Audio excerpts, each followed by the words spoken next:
제가 사역했던 교회 중에 이런 교회가 있었습니다. 교회 사정상 담임 목회자가 바뀌게 되었죠.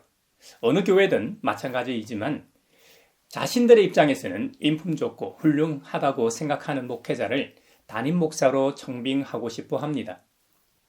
그래서 서울에 있는 대형교회 중 한 곳에서 부목사로 인정받고 있는 사람을 청빙하게 되었지요. 제가 사역한 교회는 이미 여러 명의 담임 목사가 짧은 기간 동안 교체된 상황이었습니다. 그것도 모두 다 위임을 시켜주고 말입니다. 여러 번의 담임 목사 교체로 인해 교세가 줄었습니다. 그래서 수적 성장에 적합한 인물을 담임 목사로 청빙하게 되었죠. 이번에 청빙받은 담임 목회자는 새신자 초청에 특화된 목회자였습니다. 그것으로 가장 유명한 대형교회에서 오랫동안 부목으로 경험한 분이라 제가 사역한 교회에 부임한 이후로 자신의 장점을 살려 수년간 목회를 했습니다. 부임한 지 몇 년 되지 않아 교회는 새신자를 위한 교회로 이 체질이 개선되었습니다. 그러다 보니 새신자들이 교회에 정착하는 경우가 많았고 줄어들었던 교세도 조금씩 회복되기 시작했습니다. 그런데 문제가 하나 발생했습니다. 교회는 새로운 얼굴들이 많아지기 시작하니까 활기를 띠기 시작했는데요. 반면 기존 신자인 이 기신자들 입장에서는 탐탁지 않았던 모양입니다. 새로운 물이 유입됨으로 교회가 점점 활기를 찾은 것은 좋은데 원래 교회에서 관심과 주도적이었던 기존 신자들 입장에서는 불만이었던 것이죠. 우리가 아무리 은혜와 사랑을 받은 존재로서 감사하며 겸손하게 사는 그리스도인이라고 해도 관심을 덜 받으면 서운한 법입니다. 교회와 목회자로부터 관심을 덜 받고 교회의 영향력이 약해진다고 할까요? 그러니 일종의 섭섭병에 걸린 것이죠. 제가 오랫동안 사역을 해보니 지나친 관심과 신방도 부담스러워하지만 교회를 결석했는데도 주중에 말이죠. 전화 한 통 없으면 섭섭해하는 것이 다 같은 마음입니다. 이와 같이 기존 신자들 간의 이런 마음이 이신전심이 되었던 것이죠.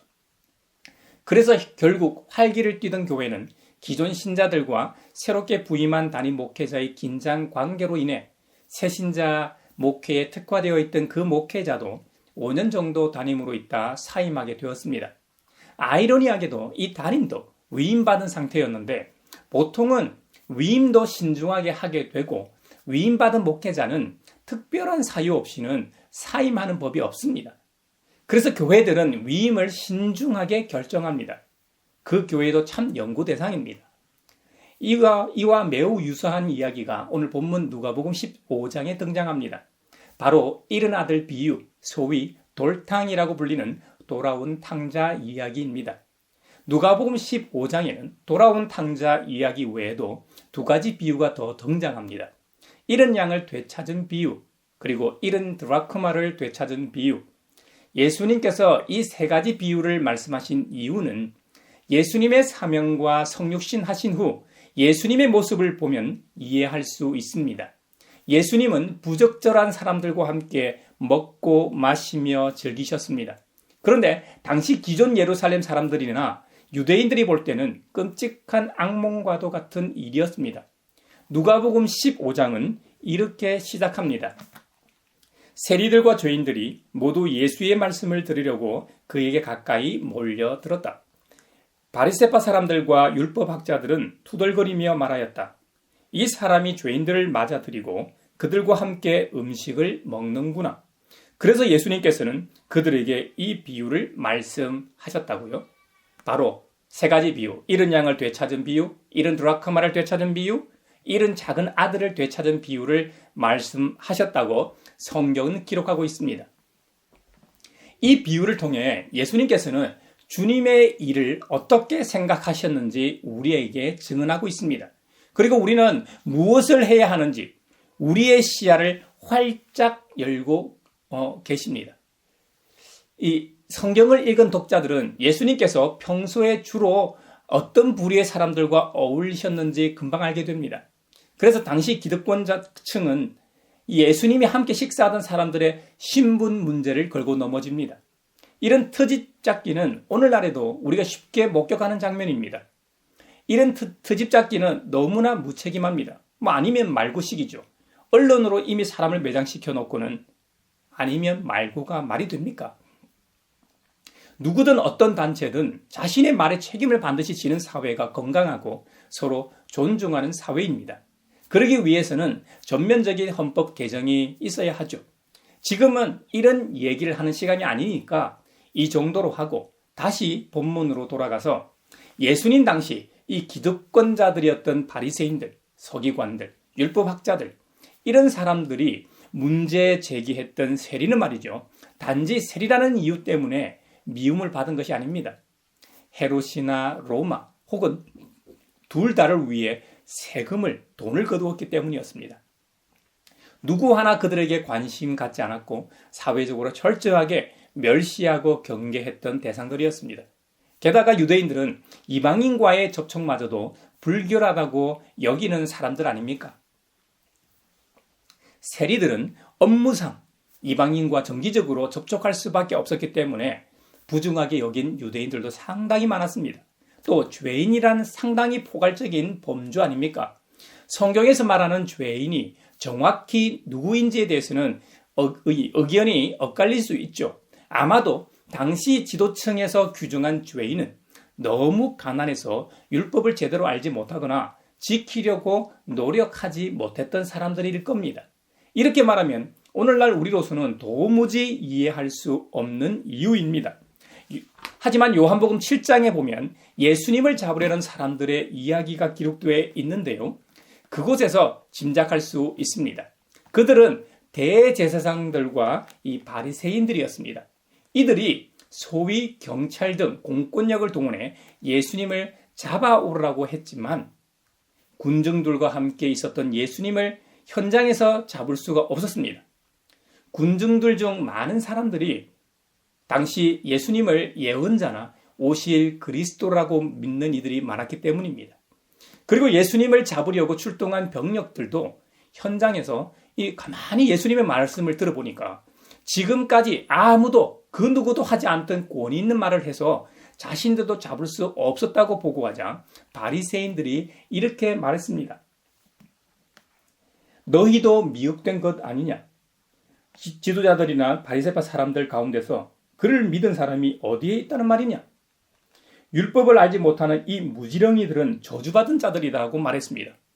개역 개정판에서는 율법을 알지 못하는 이 무리는 저주를 받은 자로다라고 번역했고 또 공동 번역에서는 도대체 율법도 모르는 이 따위 무리는 저주받을 족속이라고 번역했습니다. 또 메시지 성경에서는 그에게 미혹된 자라고는 하나님의 율법을 모르는 저 무리뿐이다라고 번역하기도 했습니다. 자칭 이 전문가들이 보기에는 이들은 종교와는 담을 쌓고 사는 구제불능의 사람들로 인식되었다는 말입니다. 유대인들이 가장 중요하게 여기는 율법과는 동떨어진 사람들이라는 인식이 당시 종교 지도자들에게 있었던 것이죠. 예수님 역시 누가복음 15장에서 그런 사람들을 있는 그대로 받아들여야 한다고 말씀하시지는 않았습니다. 죄인들은 마땅히 회개해야 합니다. 잃어버린 동전인 드라크마는 주인을 찾습니다. 또 잃어버린 양도 주인을 찾습니다. 반면 인격체인 잃어버린 작은 아들은 스스로 정신을 차리고 아버지가 있는 집으로 돌아옵니다. 하지만 예수님과 주님을 비판한 종교 지도자들은 회개를 다른 의미로 생각합니다. 예수님을 비판하는 종교 지도자들에게 회개라는 것은 그들이 요구하는 정결과 율법 준수의 기준을 받아들이는 것입니다. 반면 예수님에게 참 회개는 예수님과 그분의 길을 따르는 것이었습니다. 누가복음 본문을 다시 한번 들여다보십시오. 우리는 잃은 아들을 되찾은 비유인 소위 돌아온 탕자로 불리는 이 비유에서 하나님 아버지는 회개의 기미만 보여도 흔쾌히 귀향을 환영하는 놀라운 사랑과 용서하는 은혜를 떠올립니다. 하지만 잘 알려진 주제에서 좀 더 들어가 묵상해 보면 가족 상호 간의 관계를 이해할 수 있습니다.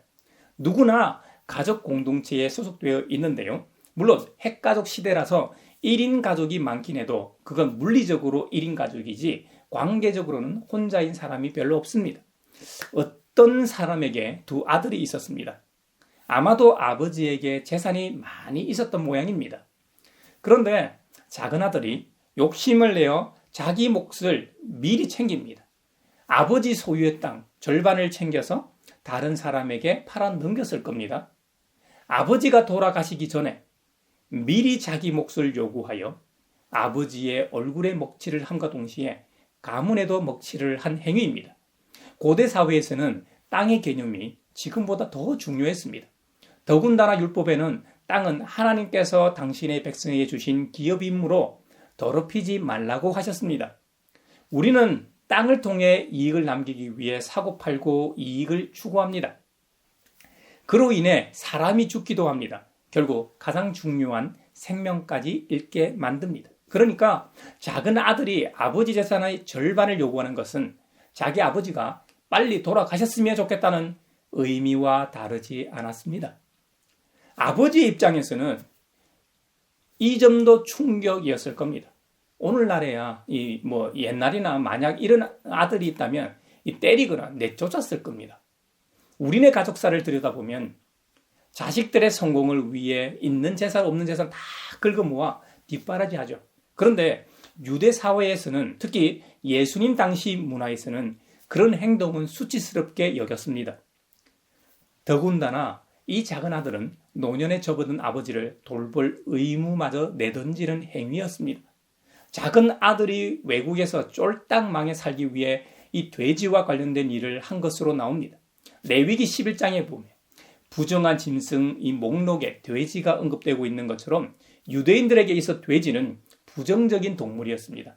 이런 작은 아들은 단순히 일로서 돼지를 먹이기만 하지 않고 돼지 먹이를 함께 먹어야 할 만큼 비참했습니다.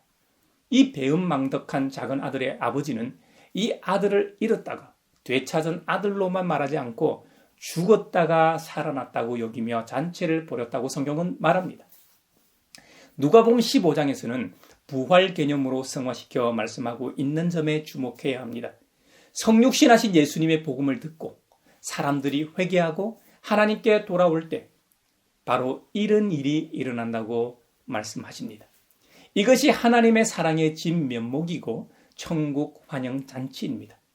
이 가족 관계에서 우리가 하나 더 생각할 것은 아버지와 큰아들의 관계입니다. 큰아들이 평소처럼 하루 종일 밭에서 수고하며 일하다 집에 돌아와 보니까 자신이 전혀 알지 못하는 아주 성대한 잔치가 벌어지고 있었습니다. 그래서 종 하나에게 물었더니 뜻밖의 대답을 듣습니다. 자신의 동생이 집에 돌아왔는데 건강한 몸으로 돌아온 것을 반갑게 여겨서 말이죠. 아버지가 살찐 송아지를 잡고 비단 옷을 입히고 손에 가락지를 끼우고 잔치를 열었다는 소식에 기운이 빠지고 화가 났습니다. 이에 큰아들은 화가 머리끝까지 났습니다. 그래서 집 안으로 들어가려고 하지 않았습니다. 큰아들의 모습을 본 아버지가 직접 나와 그를 달랬습니다. 큰아들의 이 말을 한번 들어보십시오. 나는 이렇게 여러 해를 두고 아버지를 섬기고 있고 아버지의 명령을 한 번도 어긴 일이 없는데 나에게는 친구들과 함께 즐기라고 염소 새끼 한 마리도 주신 일이 없습니다. 그런데 창녀들과 어울려서 아버지의 재산을 다 삼켜버린 이 아들이 오니까 그를 위해서는 살찐 송아지를 잡으셨습니다. 여러분, 큰아들은 자신의 분노를 그대로 드러냅니다. 한글 성경에는 어느 번역본이든 작은 아들을 이 큰아들이 말할 때 이 아들이라고 번역하고 있지만 원문에서는 실제로 당신의 이 아들이라고 기록되어 있습니다. 그놈은 아버지의 아들일지는 몰라도 내 동생은 아니라는 표현이죠. 큰아들의 이 말에서 알 수 있듯이 자신을 위해서는 염소 새끼 한 마리도 주신 일이 없는데 비해 저 못된 놈을 위해서는 가장 비싼 살찐 송아지를 잡았다는 표현을 통해 자신의 불만족스러움을 표출하고 있습니다. 어쩌면 큰아들의 이 말이 다 맞습니다. 우리가 큰아들이었다고 해도 그렇게 반응했을 것 같습니다. 이에 아버지는 내 아들이면서 내 동생, 네 동생임을 일깨워줍니다. 그런데 너의 이 아우는 죽었다가 살아났고 내가 잃었다가 되찾았으니 즐기며 기뻐하는 것이 마땅하다는 것이죠. 그런데 아버지의 말을 들어보면 아버지는 이미 자기 재산을 두 아들에게 다 나누어 주었다고 말합니다. 얘야, 너는 늘 나와 함께 있으니 내가 가진 모든 것은 다 내 것이다. 다 네 거다. 그러니까 아버지와 큰아들은 주종의 관계가 아니라 파트너로 일해온 셈이죠. 큰아들은 혹시 작은 아들이 거지로 돌아와 아버지 재산을 다시 나누어 가질까 봐 걱정했는지도 모릅니다. 사실 그게 문제였던 것 같습니다. 아버지는 그런 걱정을 하지 말라고 일깨워줍니다. 내가 가진 모든 것은 이미 다 네 거다.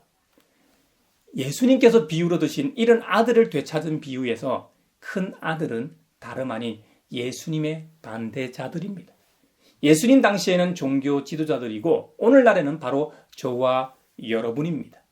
큰 아들이 질문했던 것처럼 아버지의 명령을 단 한 번도 어긴 일이 없는데 사도 바울이 계명하기 전에 자신의 모습을 고백했던 것과 같습니다. 빌립보서 3장 6절에 보면 열성으로는 열심히는 교회를 박해하는 사람이요 율법의 의로는 흠잡힐 데가 없는 사람이었다고 말하지 않습니까? 도덕적으로 우월한 것, 율법을 철저하게 지켜온 것으로는 천국에 합당하지 않습니다. 이런 사람들에게는 하나님은 없고 하나님의 일만 사역만 존재할 때가 많습니다. 자기 의가 앞서는 경우죠. 돌아온 탕자 비유에서 형은 손님들 앞에서 자기 아버지를 훈계하고 있습니다. 들어오라는 아버지의 부탁을 거절하기까지 합니다.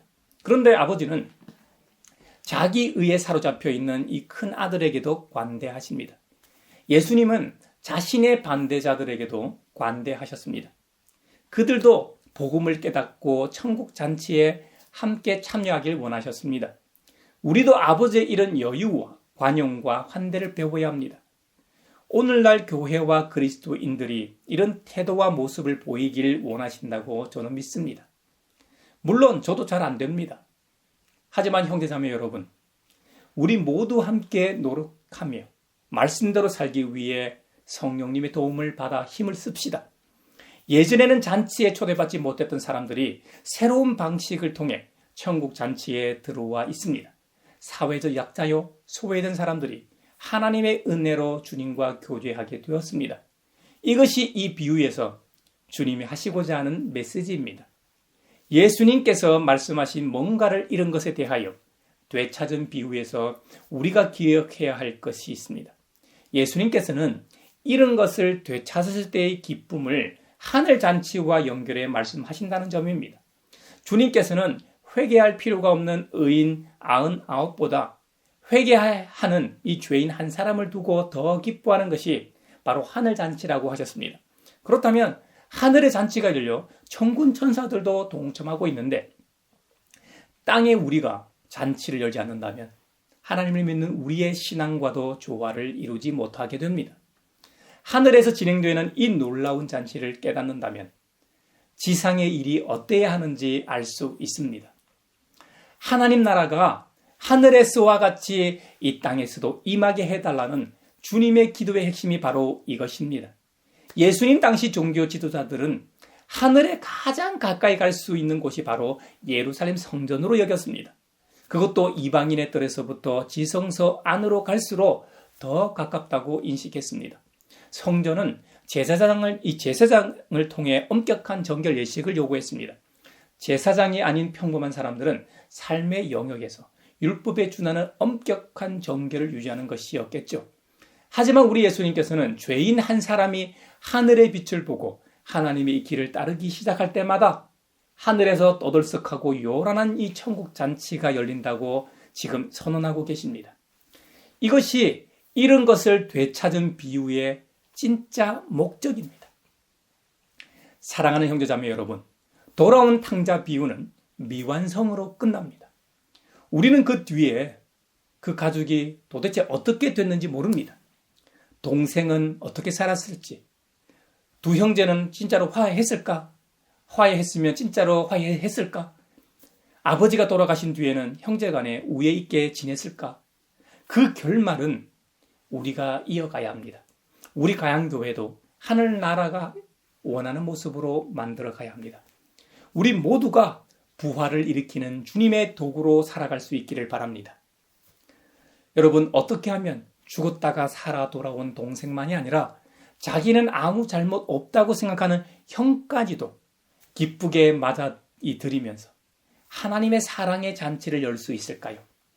사순절 넷째 주간 동안 이 숙제를 묵상하며 오늘의 일상에서 주님께서 원하시는 결말대로 살아갈 수 있기를 부활의 주님의 이름으로 축원합니다.